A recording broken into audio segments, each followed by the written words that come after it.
నమస్కారం ఘంటారావానికి స్వాగతం. ప్రధానాంశాలు ఇప్పుడు చూద్దాం. నేపాల్లో కొండ చర్యలు విరిగిపడి కొట్టుకుపోయిన 2 బస్సులు. త్రిశూలి నదిలో గల్లంతైన 63 మంది ప్రయాణికులు.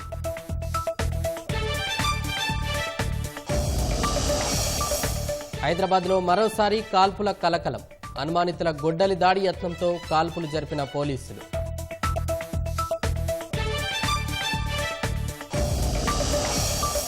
ముంబై నుంచి కరీంనగర్కు పాకిన సైబర్ లింకులు.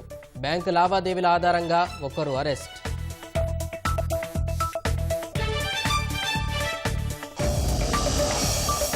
నియోజకవర్గంలో ఒకే చోట ఉండేలా సమీకృత గురుకులాలు.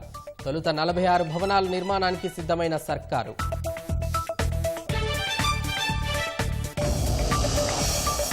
కాళేశ్వరం ఆనకట్టలపై జస్టిస్ పిసి ఘోష్ కమిషన్ విచారణ.